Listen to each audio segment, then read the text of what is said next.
श्रीवत्सचिह्नमिश्रेभ्यो नमोक्तिमधीमहि यदुक्तयस्त्रयीकण्ठे यान्ति मङ्गलसूत्रदाम् மொழியைக் கடக்கும் பெரும்புகழாம் மஞ்சமுக்குறும்பாம் குழியைக் கடக்கும் நம் கூறத்தாழ்வான் சரண் கூடியபின் வழியைக் கடத்துமி ராமானுஜன் புகழ் பாடியல்லா வழியைக் கடத்தல் எமக்கினியாதும் வருத்தமன்னே. இன்றைய நன்னாள் தையிலே அத்தம், தையில் அஸ்த திருநட்சத்திரம். பூர்வாச்சாரியர்களிலே சிஷ்ய விருத்தியும் ஆச்சாரிய பெருமையும் இருக்கக்கூடிய உயர்ந்ததாக எழுந்துள்ளிருந்த கூறத்தாழ்வான் தை மாதத்திலே அஸ்த திருநட்சத்திரத்திலே திருவதாரம் பண்ணவர். கூரங்கிற திவ்ய கஷேத்திரத்திலே அவதாரம் பண்ணினவர். தன்னுடைய சொத்து எல்லாவற்றையும் கூரத்தில் இருக்கக்கூடிய அத்தனை வஸ்துக்களையும் எம்பெருமானுக்கே அர்ப்பணித்துவிட்டு தனக்கு இருந்த விஷயம் அத்தனையும் விட்டுவிட்டு யோ நித்தியமச்சுத பதாம்புஜ யுக்மருக்ம வியாமோதகஸ்ததிதராணி திருநாய்மேனே என்று அவரே சாதித்தார் போலே எல்லாவற்றையும் எம்பெருமானுக்கே எழுதி வைத்துவிட்டு தான் கூரத்தை விட்டு புறப்பட்டு ஸ்பிரகணியமாக இருக்கக்கூடிய சுவாமி எம்பெருமானாருடைய திருவடிகளே நமக்கு உத்தேசம் என்று திருவரங்கத்துக்கு எழுந்துள்ளினவர் கூறத்தாழ்வான். அவருக்கு முக்குறும்பு அறுத்ததான ஆழ்வான். தனமதம் இல்லை, வித்யாமதம் இல்லை, ஆபிஜாத்திய மதம் இல்லை. இந்த மூன்றுமே அறுத்தவர் கூறத்தாழ்வான். கூறத்தாழ்வானிடத்திலே ஒரு சிஷ்யனுக்கு என்னவெல்லாம் இருக்க வேணுமோ, அதாவது சுஸ்ரூஷி பண்ண வேணுமோ ஆச்சாரியர்களுக்கு, அந்த சிஷ்யனுக்கு இருக்கக்கூடிய குணங்கள் எல்லாம் நிறைந்தவர் கூறத்தாழ்வான். அது மட்டுமல்ல, ஆச்சாரியர்களுக்கு என்னவெல்லாம் இருக்க வேணுமோ அந்த குணங்கள் எல்லாம் நிரம்பியவர் கூறத்தாழ்வான். இது ரெண்டுமே இருந்த உயர்ந்ததாக எழுந்துருளியிருந்தவர் தான் சுவாமி கூறத்தாழ்வான். எம்பெருமானாருடைய திருவடிகளே அப்படின்னு திருவரங்கத்திலேயே எழுந்துருளியிருந்தவர். சம்பிரதாயத்துக்காக தன்னுடைய கண்களை இழந்தவர் சுவாமி. எம்பெருமானாருக்காக, சம்பிரதாயத்துக்காக, ஆச்சாரியரே நமக்கு உத்தேசம் என்று இருந்தவர் கூறத்தாழ்வான். அவருக்கு ஒரு வருத்தம் அப்படின்னு சொன்னால், மற்றைய முதலியாண்டானை போலவே திருக்குறுகிப்பிரான் வெள்ளானை போலவே நமக்கு சுவாமி எம்பெருமானாருடைய திருமேனி சம்பந்தம் இல்லையே அப்படிங்கிற ஒரு வருத்தம் உண்டு. திருமேனி சம்பந்தம்னா அவர்கள் இருவருக்குமே உறவு. ஆனா கூறத்தாழ்வானுக்கு அது இல்லையே என்கிற வருத்தம் பல நாளும் அவருக்கு இருந்ததுண்டு. கூறத்தாழ்வான் ஆச்சாரியர்களுக்கு எல்லவெல்லாம் குணங்கள் பரிபூர்த்தியாக இருக்க வேணுமோ அதெல்லாம் இருந்தது என்று பார்த்தோம் அல்ல. அப்படி ஆச்சாரிய பரிபூர்த்தி இருந்தது அப்படின்னு சொன்னால் அவரை நடமாடும் பாணினின்னு சொல்லுவார்கள். அவ்வளவு உயர்ந்தவர். அவரிடத்திலே இந்த வியாசங்கள் எல்லாம், பிரமாணங்கள் எல்லாத்தையும் பொறுப்பு அப்படின்னு சொன்னால் அது கூறத்தாழ்வானுடைய பொறுப்பாகவே இருந்தது. ராமானுஜரை காட்டிலும் உயர்ந்ததாக சுவாமி எழுந்துள்ளி இருந்தவர். பலவிதமாக தானும் திருவரங்கத்திலே கைங்கரியங்களை செய்து கொண்டு வந்தார். எம்பெருமானார் காலக்ஷேபத்தில் எழுந்துள்ளிருக்கார். எம்பெருமானார் காலக்ஷேபம் சாதித்துக் கொண்டுள்ளார். நிச்சயமே பிள்ளவரங்காவலிதாசர் எழுந்துள்ளுவராம். அவர் எழுந்துள்ளும் போது ஒரு நாள் தாமதமாக காலக்ஷேபத்துக்கு வந்திருக்கார். தாசரே, எல்லாம் முடிஞ்ச பிற்பாடு, தாசரே ஏன் இன்னைக்கு ரொம்ப காலதாமதமா வந்துட்டே, என்ன சமாச்சாரம் என்று கேட்க, இல்ல கூறத்தாழ்வானுடைய காலக்ஷேபத்துல அன்வயித்து விட்டு வந்தோம் அப்படின்னு உடனே சுவாமிக்கு ரொம்ப ஈடுபாடு ஏற்பட்டது. அப்படியா, கூறத்தாழ்வான் காலக்ஷேபம் பண்ணாரா, என்ன காலக்ஷேபம் சாதித்தார் அப்படின்னு தான் ரொம்ப ஆர்வத்தோடு கேட்டாராம் பிள்ளவரங்காவலிதாசரை. இப்ப அவர் சொன்னாராம், ஆமா, பகவத் விஷயம் திருவாய்மொழியினுடைய காலக்ஷேபத்தை சுவாமி ஆரம்பித்தார். ஆரம்பித்தது உயர்வர உயர் நலம் அப்படின்னு ஆரம்பித்தாராம். உயர்வர உயர் நலம் அப்படின்னு சொன்னாரா. அதையே திரும்ப திரும்ப சொல்லிட்டு இருந்தாரா. அப்படியே நெஞ்சிலே தொண்டையிலே துக்கம் ஏற்பட்டதா. விம்மி விம்மி அழுக ஆரம்பிச்சாரா. ரொம்ப நேரம் அழுதுட்டே இருந்தாராம். இதெல்லாம் சிஷ்யாலாம் அப்படியே அமர்ந்து கொண்டு அப்படியே பார்த்துட்டு இருக்கா. சுவாமி கூறத்தாழ்வான் சரி மேற்கொண்டு ஏதோ சொல்ல போறார் அப்படின்னு நினைத்து கொண்டே அமர்ந்து இருக்க சுவாமி சொன்னாரா, இதுக்கு மேல எனக்கு சொல்றதுக்கு முடியல, நாளைக்கு காலக்ஷேபம் வச்சுக்கலாம் அப்படின்னு சொல்லிட்டு எழுந்துட்டாராம். அப்படின்னா உயர்வர அப்படின்னு சொல்லும் போதே எம்பெருமான் எத்தனை விதமான கல்யாண குணங்களை பெற்றவன். அவனுக்கு இருக்கக்கூடிய கல்யாண குணங்களோ அனந்தமானது. அந்த அனந்தமாக இருக்கக்கூடிய எம்பெருமானுடைய கல்யாண குணங்களை வேதமோ உபனிஷத்தோ அது ஒரு நாளும் அளந்து விட முடியாதுன்னு சொல்லிட்டு அந்த உயர்ந்த பகவானுடைய கல்யாண குணங்களைத்தான் ஆழ்வார் உயர்வர உயர்நலம் உடையவன் அப்படின்னு சாதித்திருக்காரே. முதல் வரியிலேயே முதல் வார்த்தையிலேயே சுவாமி நம்மாழ்வார் இத்தனை தூரம் சொல்லியிருக்காருன்னா அது மற்றவர்களுக்கெல்லாம் மிடற்றை பிடிக்கும் அளவுக்கு இருக்க வேணுமே. அப்படின்னா எம்பெருமானுக்கு கல்யாண குணங்கள் இல்லைன்னு சொல்லுவார்களுடைய அப்படியே இந்த தொண்டைக்குழியை பிடிச்சு அடைக்கிற மாதிரி இருக்குமே இந்த வார்த்தையெல்லாம் அப்படின்னு சொல்லி தானும் விம்மி விம்மி அழுதாராம். அதுக்கு மேல காலக்ஷேபத்தையே சொல்ல முடியவில்லை அப்படின்னு சொன்னா அவர் எத்தனை தூரம் இந்த ஆழ்வார்களுடைய அருளி செயல்களிலே அப்படியே மனம் தோய்ந்து அப்படியே முழுக்க முழுக்க நிரம்பியவராக இருந்திருப்பார் என்பதை நாம் யூகித்து பார்க்க வேண்டும். அப்பேற்பட்ட உயர்ந்தவர் கூறத்தாழ்வான். சரி, இந்த கூறத்தாழ்வானுடைய அவர் சிஷ்யராக எழுந்துள்ளிருந்தார். சிஷ்யராக எழுந்துள்ளிருந்தார்னா ஆச்சாரியரிடத்தில் இருக்கக்கூடிய அபிமானம், தன்னுடைய ஆச்சாரியரை நமக்கு எல்லாம்னு சொல்லக்கூடியதானவர் கூறத்தாழ்வான். எம்பெருமானார் திருவரங்கத்திலே இருக்க முடியவில்லை. எம்பெருமானார் மேலகோட்ட திருநாராயணபுரத்துக்கு எழுந்துள்ளார். அது நடந்ததுமே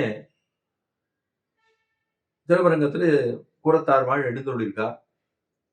வெள்ளைய சாத்து கொண்டு சுவாமி எம்பெருமானார் மேலகோட்டைக்கு புறப்பட்டு சென்றார். கூறத்தாழ்வான் அங்கு திருவரங்கத்தில் இருக்கார்.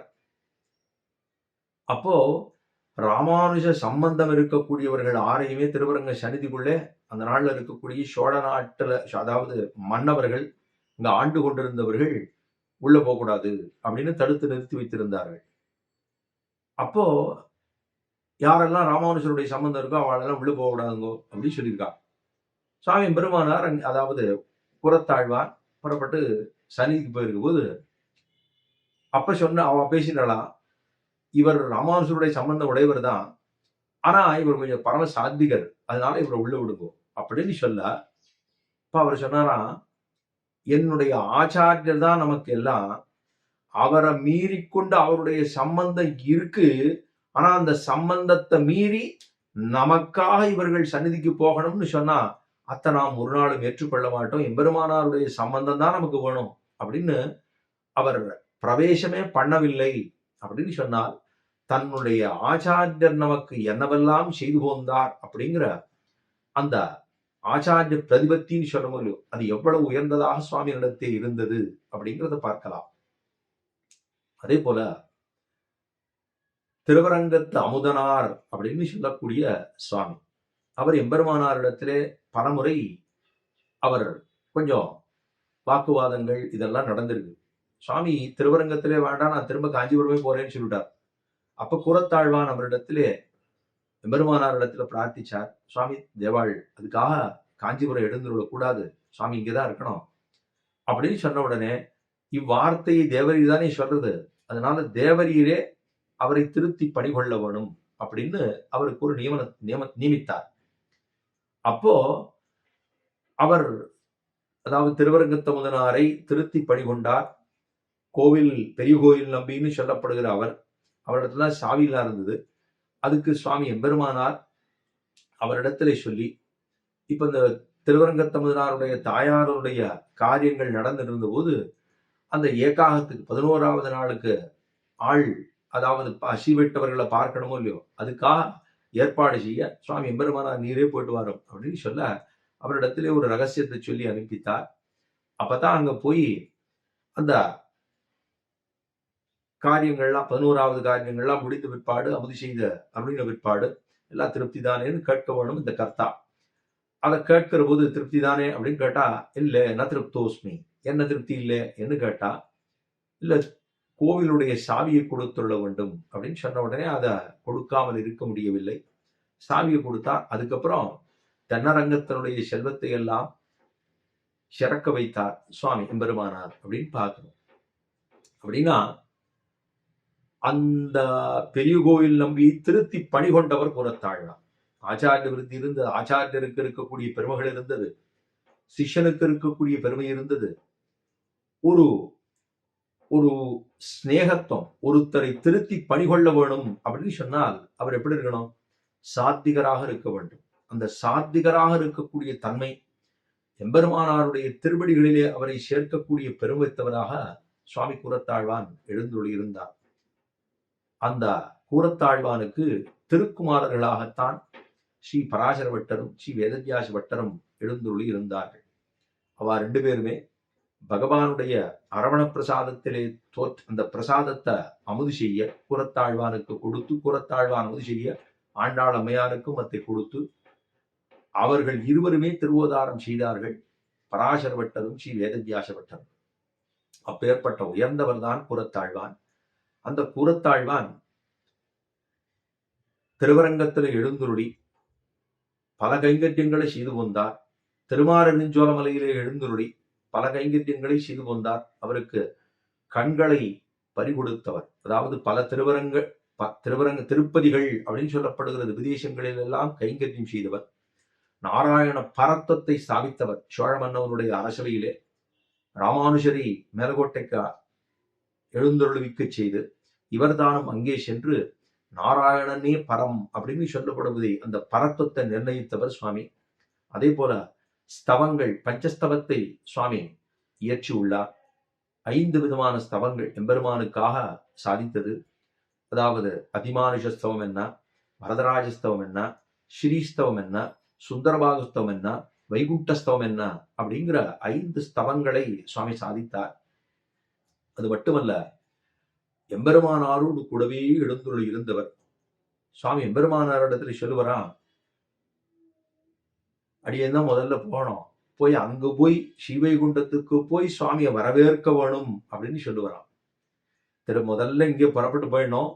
போன பிற்பாடு அங்க போயிட்டா ஆச்சாரியர்களுக்கு வரவேற்கணும் இல்லையோ, பூர்ண கும்பம் வைத்து வந்தவர் எதிர்கொள்ள மாமணி மண்டபத்து அந்தமில் பேர் என்பது தடியரோடு இருந்தவைன்னு அங்க இருக்கிறவர்கள் எல்லாம் இங்க வரவாழை, அதாவது ஸ்ரீவைகுண்டத்துக்கு வருபவர்களை வரவழிக்க வேணுமோ இல்லையோ, அதுக்காக முதல்ல அடியன் தான் போகணும், அடியன் போய் தேவரீரை வரவேற்க வேணும் அப்படின்னு சொல்லுவாராம். அத்தனை தூரம் நம் ஆழ்வானை போலேன்னு சொல்லணும்னா எம்பெருமானார் அவரை போற உகந்திருந்தார். எப்பொழுதும் ஆழ்வான் ஆழ்வான் ஆழ்வான் அப்படின்னு இந்த ஆழ்வானை அத்தனை தூரம் பிரியத்தோடு பாசத்தோடு அத்தனை தூரம் அவரிடத்துல பரிவோடு இருப்பாராம் சுவாமி. ஸ்ரீபாஷ்யத்துக்கு, அதாவது பிரம்மசூத்திரத்துக்கு வியாக்கியானம் எழுதுகிற போது கூட அவர் சில இடங்கள்ல ஜீவாத்மாவருடைய சொரூபம் என்ன அப்படின்னா சேஷத்துவமா அப்படிங்கிற இடத்துல ஞாதிருத்துவமா அப்படிங்கிற இடத்துல எல்லாம் ஞாதிருத்துவம் என்பது சொல்லக்கூடாது, சேஷத்துவமே ஜீவாத்மாவுக்கு சொரூபம் என்று தேவதி தானே சொல்லியிருக்கு.